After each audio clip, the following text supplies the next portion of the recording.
करते हो, आपको क्या होता है, एक डार्क लाइन आपको क्या होगी, एब्जॉर्ब्ड होगी। मतलब आपने जो एब्जॉर्प्शन किया है उसमें आपको एक डार्क लाइन एब्जॉर्ब हो रही है, ऐसा आपका ऑब्जर्वेशन होगा। किसके थ्रू आपने ये ऑब्जर्वेशन निकाला है, स्पेक्ट्रोस्कोप के थ्रू। ठीक है, ये डार्क लाइन हमको क्या इंडिकेट करती है, ये डार्क लाइन हमको इंडिकेट करती है कि डिफरेंट वेवलेंथ का हमको एक रेडिएशन मिला है, और ये रेडिएशन जो भी सब्सटेंस हमने लिया था उस सब्सटेंस के ऑब्जर्वेशन के थ्रू हमको ये जो डार्क लाइन है वो अपीयर होती है। ठीक है, अब जहां पर आपको डार्क लाइन अपीयर हुआ है, एग्जैक्टली उसी प्लेस पर आपको क्या दिखाई देगा, कुछ स्पेक्ट्रा क्या होते जा रहे हैं, एमिट होते जा रहे हैं, आपको ऐसा दिखाई देगा। ये सेम एज वैसा ही प्रोसेस है जैसा आपने किसमें किया था, सोडियम में किया था। सोडियम का मेटल आपने लिया और सोडियम के मेटल से दो येलो कलर का जो लाइन है वो एमिट हो रहा था, जिसको हम क्या बोल रहे थे, एमिशन स्पेक्ट्रम बोल रहे थे, जिसमें एक लाइन जो थी वो 589 नैनोमीटर वेवलेंथ की थी और दूसरी जो थी वो 589.6 नैनोमीटर की थी। ठीक है, और इसी वेवलेंथ पर एक इंटरवल के बाद आपको एक ब्लैक कलर का क्या होगा, रेडिएशन ऑब्जर्व्ड होता है। मतलब इस रेडिएशन को आप ऑब्जर्व करते हो। पहले क्या किया आपने, एक व्हाइट लाइट का सोर्स लिया, हमने ये देखा कि व्हाइट लाइट के सोर्स को जब हम क्या करते हैं, एक प्रिज्म में पास करते हैं, तो वो प्रिज्म उस व्हाइट लाइट के सोर्स को क्या कर लेता है, ऑब्जर्व कर लेता है। व्हाइट लाइट के सोर्स को जब ऑब्जर्व करता है वो, तो ऑब्जर्व करने के बाद वो उसको क्या कर देता है, दो स्पेक्ट्रल लाइन में एमिट कर देता है। ये दो स्पेक्ट्रल लाइन सेम एज वैसे ही होते हैं जैसे हमको सोडियम मेटल से मिले हुए जैसे लाइन थे, जैसा कि हमको डिफरेंट वेवलेंथ का मिला है। उसी वेवलेंथ पे हमको एक अदर स्पेक्ट्रम मिलता है जो कि एक टाइम इंटरवल के बाद मिलता है, और वो कैसा स्पेक्ट्रम होता है, एक ब्लैक कलर का हमको स्पेक्ट्रम उस पर दिखाई देता है। और इस टाइम पर जो स्पेक्ट्रम आपको मिला है वहां पर ब्लैक कलर का, उन दोनों रेडिएशंस के निकलने के बाद, that is called the absorption spectrum. उसको हम क्या बोलते हैं, एब्जॉर्प्शन स्पेक्ट्रम बोलते हैं। इसको एब्जॉर्प्शन स्पेक्ट्रम क्यों बोला जा रहा है, ये सेम एज वैसा ही रहता है जैसा फोटोग्राफिक प्लेट होता है। तो फोटोग्राफिक प्लेट में आप देखोगे फोटोग्राफिक की, उसका एक नेगेटिव आपको दिया जाता है। वो नेगेटिव कौन से कलर का होता है, ब्लैक कलर का होता है, और उसमें पर्सन का आपको क्या दिखाई देगा, इमेज दिखाई देगा। मतलब वो जो ब्लैक कलर का शीट था उसने क्या किया है, उसके जो भी शैडो थे उसको ऑब्जर्व किया है। सेम एज ऐसे ही जब प्रिज्म से हम ये देखते हैं कि फोटोग्राफिक स्क्रीन पर हमको ब्लैक एक रेडिएशन ऑब्जर्व होता है, और ये ब्लैक रेडिएशन सेम एज वही रहता है जो हमने वहां पर लाइट सोर्स को पास किया था, उसी का एक शेडो है ये मान के चलो। तो उसी स्पेक्ट्रम को क्या बोल दिया गया, एब्जॉर्प्शन स्पेक्ट्रम मान दिया गया। क्यों एब्जॉर्प्शन स्पेक्ट्रम माना गया, बिकॉज लाइट सोर्स को वो जो ऑब्जेक्ट है उसने क्या किया, उसको ऑब्जर्व किया, और ऑब्जर्व करने के बाद वो आपको क्या शो कर रहा है, उस स्पेक्ट्रम को उस स्क्रीन पर वो शो करने का काम कर रहा है, जिस वजह से इसको क्या बोला गया, ये जो स्पेक्ट्रम आपको मिला उसको एब्जॉर्प्शन स्पेक्ट्रम बोला गया। ठीक है, और एमिट उसमें से हुआ, लेकिन एमिट होने वाला जो रेडिएशन है वो हमको डिफरेंट वेवलेंथ के बीच में मिला, और उन दो वेवलेंथ का जो टाइम इंटरवल होता है उसी के बीच में एक ब्लैक कलर का जो रेडिएशन है वो ऑब्जर्व होता है, और वो जो ब्लैक कलर का रेडिएशन उस टाइम इंटरवल के बीच में हमको मिला है, that is called the absorption spectrum. तो ऐसे हमको क्या मिल जाता है, एब्जॉर्प्शन स्पेक्ट्रम, जो कि डिफरेंट टाइप ऑफ वेवलेंथ के बीच में एक टाइम इंटरवल के बाद जो रेडिएशन होता है वो हमको मिलता है, जो कि हमको फोटोग्राफिक स्क्रीन पर दिखाई देती है। और ये एक ब्लैक कलर का रेडिएशन होता है जिससे ये पता चलता है कि वो एक टाइप का एब्जॉर्प्शन स्पेक्ट्रम है। ठीक है, इसके बाद नेक्स्ट टॉपिक यहाँ पर जो बताया जा रहा है वो नेक्स्ट टॉपिक है हमारा emission spectrum of hydrogen atom. मतलब जो एटम होते हैं वो कौन से स्पेक्ट्रम को हमको गिव करते हैं, एमिशन स्पेक्ट्रम को गिव करते हैं। इसके लिए देखिए, जो हाइड्रोजन एटम होता है वो एटॉमिक स्पेक्ट्रम का या फिर एक लीनियर स्पेक्ट्रम का काफी इंपॉर्टेंट एग्जांपल है, ऐसा बताया गया है।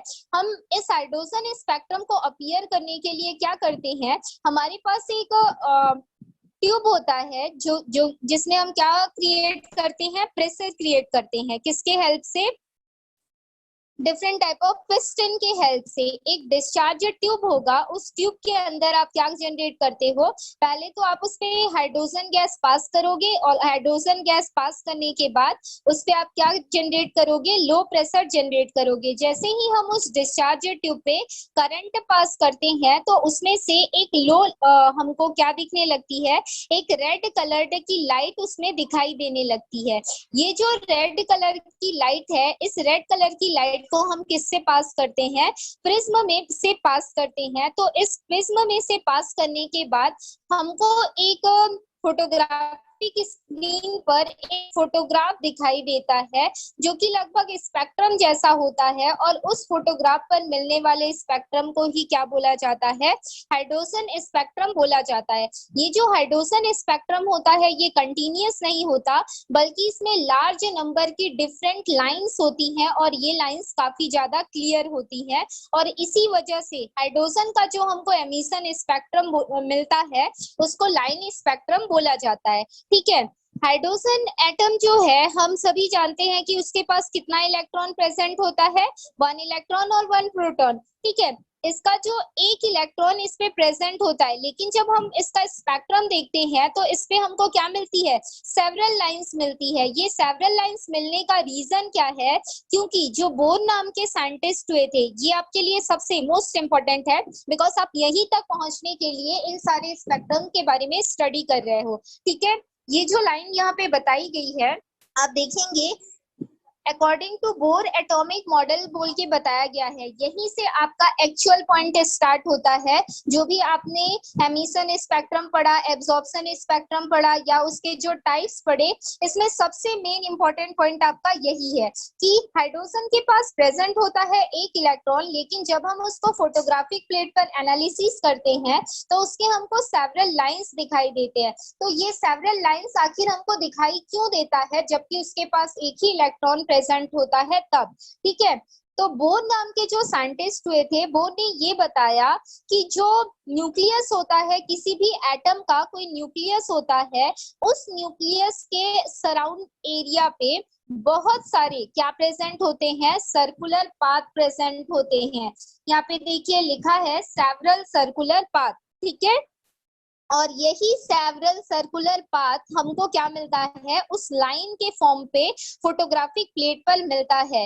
इस बहुत सारे सेवरल सर्कुलर पाथ को, जिसको हम लाइन स्पेक्ट्रम के फॉर्म पे इंडिकेट कर रहे हैं, इनको कॉमनली क्या बोला जाता है, एनर्जी लेवल, ऑर्बिट या फिर क्या बोला जाता है, शेल बोला जाता है। मतलब सेंटर पे तो न्यूक्लियस प्रेजेंट होता है, और जिस सर्कुलर पाथ को हम ऑर्बिट बोलते हैं, सेल बोलते हैं, इसके बारे में आपने 9th क्लास में भी पढ़ा है। ये आपका के सेल है, ये आपका एल सेल है, और ये आपका क्या है, एम सेल है, और ये आपका एन सेल है। ठीक है, इन्हीं सेवरल पाथ का यहाँ पे क्या किया गया है, रिप्रेजेंटेशन किया गया है, जो कि हमको सेवरल लाइंस के फॉर्म पे क्या हो रही है, दिखाई दे रही है।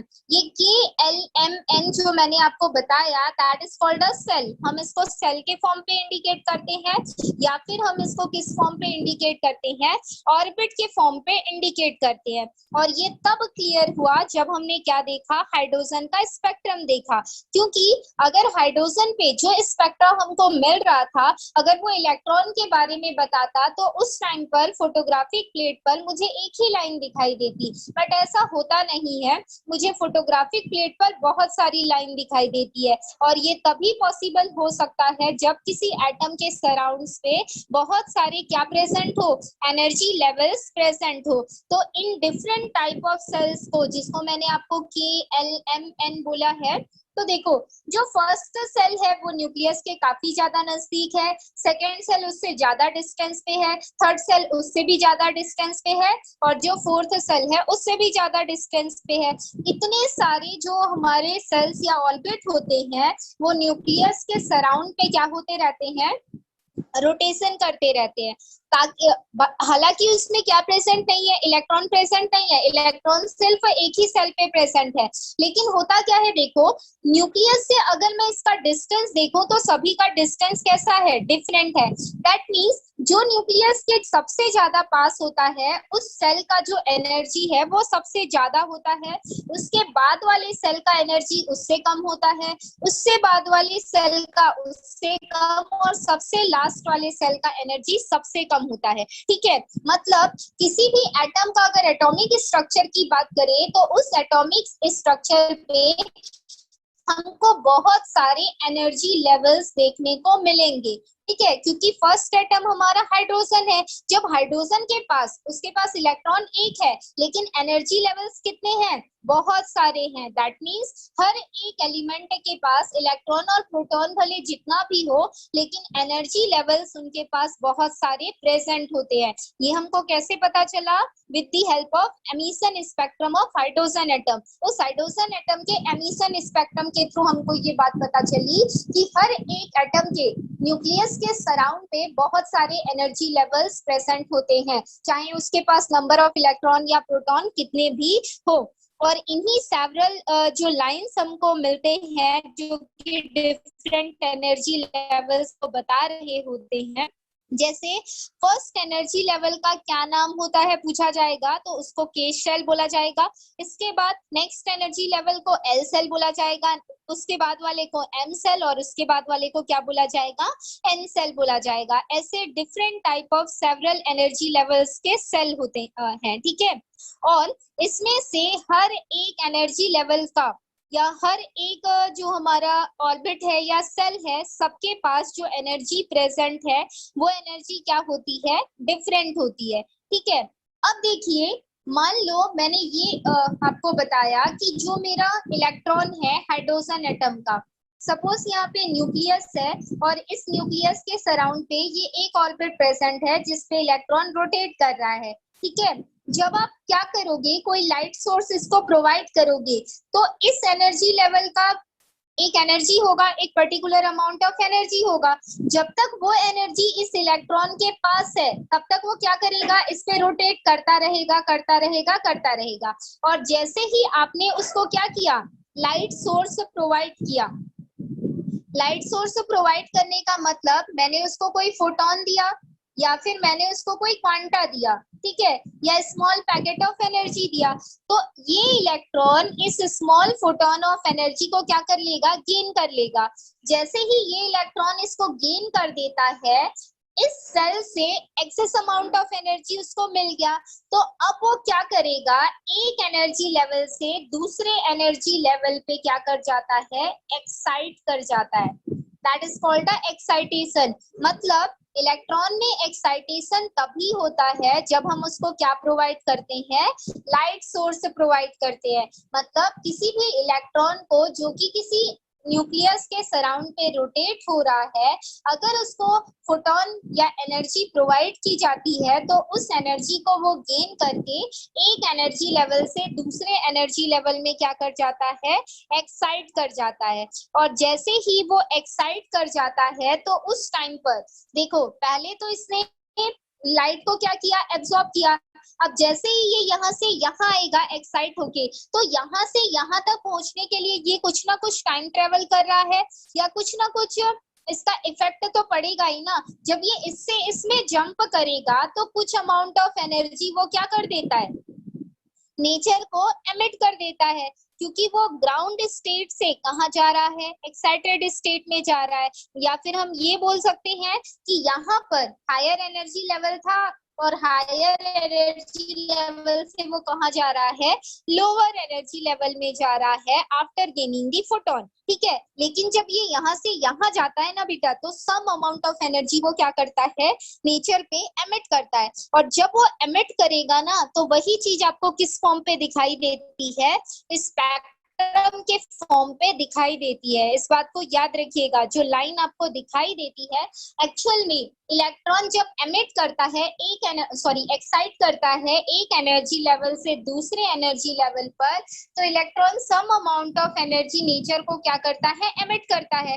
तो हम सभी जानते हैं कि अगर किसी सोर्स से एनर्जी एमिट हो रही है तो वो होगा क्या, एक तरीके का फोटोन होगा या फिर एक तरीके का क्वांटा होगा।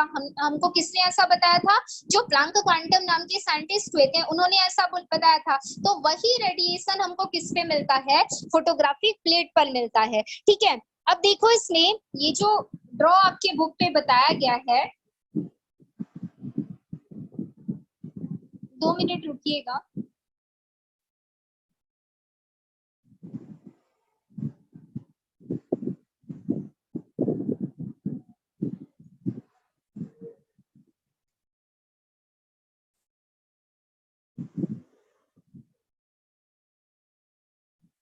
देखिए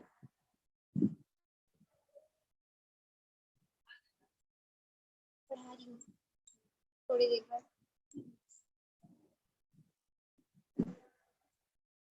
हाँ तो देखो यहाँ पर हमारे पास डिफरेंट टाइप ऑफ क्या दी हुई है, एनर्जी लेवल्स दी हुई है। इसमें देखो लिखा है प्रिंसिपल क्वांटम नंबर, ठीक है, और सेकंड आपका बताया गया है इधर आप देख रहे हो कि एक जगह पे प्रिंसिपल क्वांटम नंबर 1 है, दूसरी जगह पे 2 है, तीसरी जगह पे 3 है, देन 4 5 6 7 8, मतलब ऐसे बहुत सारे एनर्जी लेवल्स हर एक एटॉमिक स्ट्रक्चर पे प्रेजेंट होते हैं।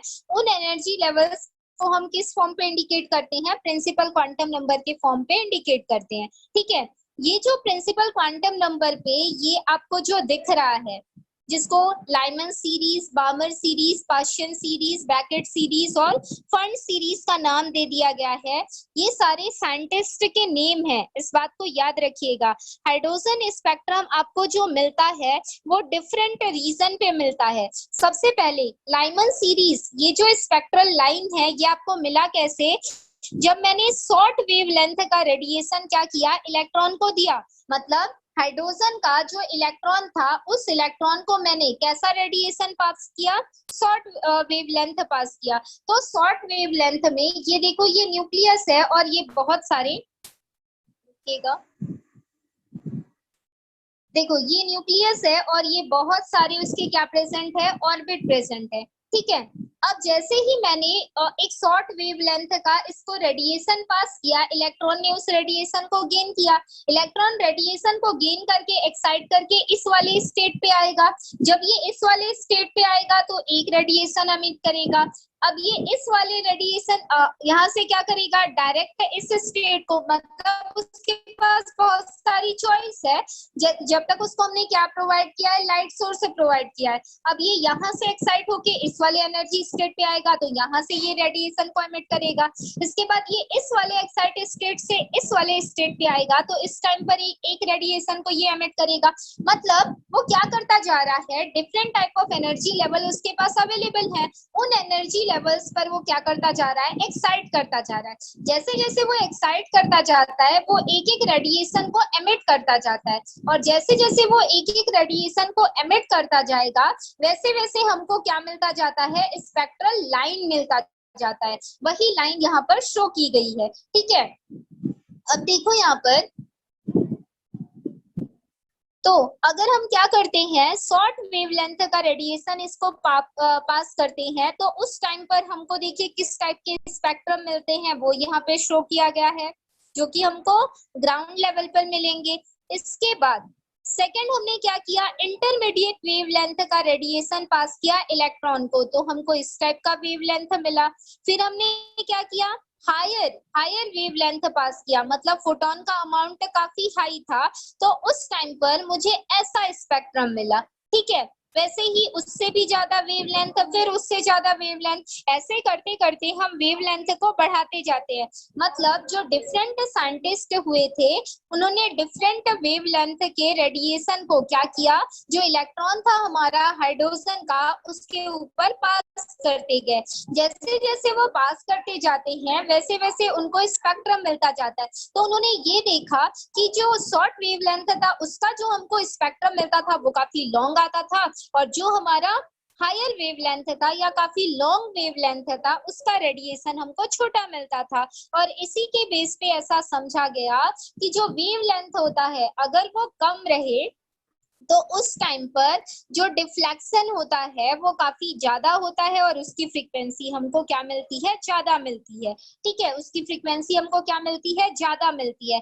लेकिन अगर मेरा वेवलेंथ काफी लॉन्ग है तो उस टाइम पर मेरी जो फ्रीक्वेंसी है वो कैसी हो जाती है, कम हो जाती है। और इन डिफरेंट वेवलेंथ को लेकर एक्सपेरिमेंट करने वाले जो साइंटिस्ट थे वो डिफरेंट साइंटिस्ट थे। जिस साइंटिस्ट ने जिस वेवलेंथ को लेकर हाइड्रोजन का स्पेक्ट्रम गिव किया, उस स्पेक्ट्रम का नाम उसी साइंटिस्ट के नाम पर रख दिया गया। ठीक है, जिसमें सबसे पहले शॉर्ट वेवलेंथ को लेकर किन्होंने, लाइमन ने एक्सपेरिमेंट किया था। तो उसके थ्रू उनको जो भी स्पेक्ट्रम मिला है उस स्पेक्ट्रम को यहाँ पे शो किया गया है और उनके नाम पर उनको क्या बोला गया है, लाइमन सीरीज बोला गया है। इसके बाद इंटरमीडिएट वेवलेंथ को लेकर एक्सपेरिमेंट करने वाले जो साइंटिस्ट थे उनका नाम क्या था, बामर था। और उन्हीं बामर के नाम पर जो हमारा क्या था, स्पेक्ट्रम था, बामर सीरीज का नाम दे दिया गया उसको। इसके बाद लॉन्ग वेवलेंथ को लेकर स्टडी करने वाले जो साइंटिस्ट थे वो पाश्चन थे। तो पाश्चन के नाम पर जो स्पेक्ट्रम दिया गया उसको हमने पाश्चन का नाम दे दिया गया। और उसके बाद उससे ज्यादा वेवलेंथ को लेकर एक्सपेरिमेंट करने वाले साइंटिस्ट हमारे कौन थे, ब्रैकेट थे। तो उन ब्रैकेट के थ्रू जो हमको स्पेक्ट्रम मिला उसको ब्रैकेट सीरीज बोला गया। और फिर अदर जो साइंटिस्ट हुए थे उनको फंड नाम दिया गया। और जो फंड नाम के साइंटिस्ट थे उन्होंने क्या किया, सबसे हाई वेवलेंथ के रेडिएशन को लेकर स्पेक्ट्रम प्राप्त किया। तो उससे उनको जो स्पेक्ट्रम मिला उसको फंड सीरीज का नाम दे दिया गया। ठीक है, अब देखो जो शॉर्ट वेवलेंथ होती है वो कौन से रीजन को बिलोंग करती है, वो हमको कहाँ पे बताया गया है, शॉर्ट वेवलेंथ का जो रीजन है देखो यहाँ पे बताया गया है वो यूवी रीजन को बिलोंग करती है। जो हमारा इंटरमीडिएट वेवलेंथ होता है वो विजिबल रीजन को क्या करती है, बिलोंग करती है। और जो भी हमारी लॉन्ग वेवलेंथ होती है वो आईआर रीजन को क्या करती है, बिलोंग करती है, जिसको हम क्या बोलते हैं, इंफ्रारेड रीजन बोलते हैं। मतलब लॉन्ग वेवलेंथ में हमको जो भी रेडिएशन मिलेगा एज अ स्पेक्ट्रम फॉर्म वो कौन सा रेडिएशन होता है, आईआर रेडिएशन होता है। और साथ में इंटरमीडिएट वेवलेंथ पर जो रेडिएशन हमको मिलता है that is called a visible radiation या फिर विजिबल लाइट बोल सकते हो आप उसको। और इसके अलावा शॉर्ट वेवलेंथ पर जो रेडिएशन हमको मिलता है that is called a UV radiation और उसके रीजन को क्या बोल दिया गया, यूवी रीजन बोल दिया गया। ठीक है, और इन रीजन में डिफरेंट टाइप ऑफ जो साइंटिस्ट हुए थे उन्होंने अपना एक्सपेरिमेंट किया और उस एक्सपेरिमेंट के थ्रू जो भी उनको स्पेक्ट्रम मिला उस स्पेक्ट्रम के नाम पर उन्होंने क्या किया, डिफरेंट टाइप ऑफ स्पेक्ट्रम के नेम दे दिए। जिसमें हमारे हाइड्रोजन के हमको कितने टाइप के स्पेक्ट्रम मिले, लाइमन स्पेक्ट्रम मिला, बामर सीरीज मिली, पाश्चन सीरीज मिली, ब्रैकेट सीरीज मिली और फंड की सीरीज मिली। तो ये उसी का मेन जो बोला जाए स्पेक्ट्रम होता है उसके बारे में यहाँ पर बताया गया है। ठीक है, तो इस टाइप का जो स्पेक्ट्रम होता है इससे ये बात पता चल गई हमको बोर एटॉमिक मॉडल के थ्रू कि एटम जो होता है, एटम के सेंटर पे तो न्यूक्लियस प्रेजेंट होता है और उसके सराउंड पे इलेक्ट्रॉन क्या करते रहते हैं, रोटेट करते रहते हैं। लेकिन उसके सराउंड पे एक सेल प्रेजेंट ना होके बहुत सारे सेल प्रेजेंट होते हैं। और इन बहुत सारे सेल के प्रेजेंट होने की वजह से ही जब हम हाइड्रोजन का स्पेक्ट्रम देखते हैं तो हाइड्रोजन में हमको different type of several lines दिखाई देती है। ये लाइंस हमको इस वजह से दिखाई देती है कि एक सेल पे प्रेजेंट जो इलेक्ट्रॉन होता है वो लाइट सोर्स को गेन करने के बाद एक एनर्जी लेवल से दूसरे एनर्जी लेवल में क्या कर जाता है, एक्साइट कर जाता है। और जब वो एक्साइट कर जाता है क्योंकि वो क्या हो गया, एक्टिव हो गया। और जब वो एक्टिव हो गया तो वो एक स्टेट से अदर स्टेट में क्या करेगा, एक्साइट होता रहेगा। और जब वो एक्साइट होता है तो वो क्या करता है, कुछ रेडिएशंस को एमिट करता है, एक रेडिएशन से दूसरे रेडिएशन में जब वो जाता है तो कुछ रेडिएशंस को वो एमिट करता है, और उन्हीं रेडिएशंस को हम किस फॉर्म पे जानते हैं, उन्हीं रेडिएशंस को हम स्पेक्ट्रम फॉर्म पे जानते हैं।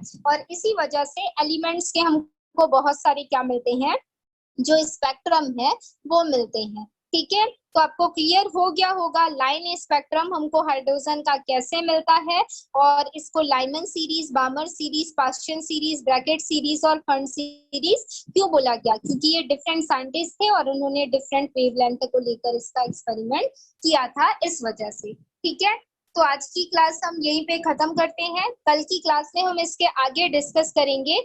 देन हम डायरेक्ट किसके बारे में डिस्कस करेंगे, बोर एटॉमिक मॉडल के बारे में, क्योंकि जितना भी स्पेक्ट्रम था मैंने आपको क्लियर कर दिया कैसे कैसे स्पेक्ट्रम तक हम पहुंचे।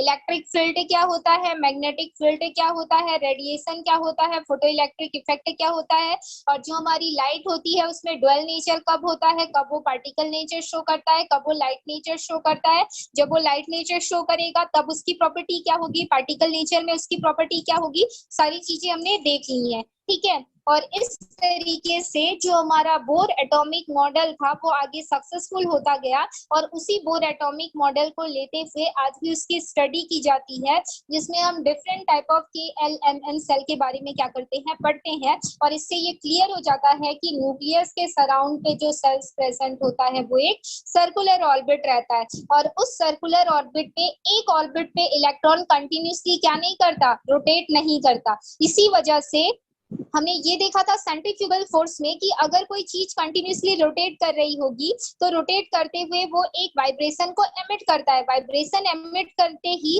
उसको न्यूक्लियस पे गिर जाना चाहिए, लेकिन वो गिरता क्यों नहीं है, क्योंकि वो रोटेट करते हुए रेडिएशन को एमिट नहीं करता, बल्कि वो एक स्टेट से अनदर स्टेट में जाते हुए रेडिएशन को एमिट करता है, और यही रीजन है जिसकी वजह से वो सेंटर पे क्या नहीं होता, गिरता नहीं है, या न्यूक्लियस पे इलेक्ट्रॉन फॉल आउट नहीं होता है। ठीक है, इसके बारे में किन्होंने बताया, जो नील्स बोर नाम के साइंटिस्ट थे, उन्होंने 1913 में अपना एक्सपेरिमेंट किया और इसके बारे में बताया था। ठीक है, तो आज की क्लास हम यही खत्म करते हैं, कल की क्लास में इसके आगे हम डिस्कस करेंगे।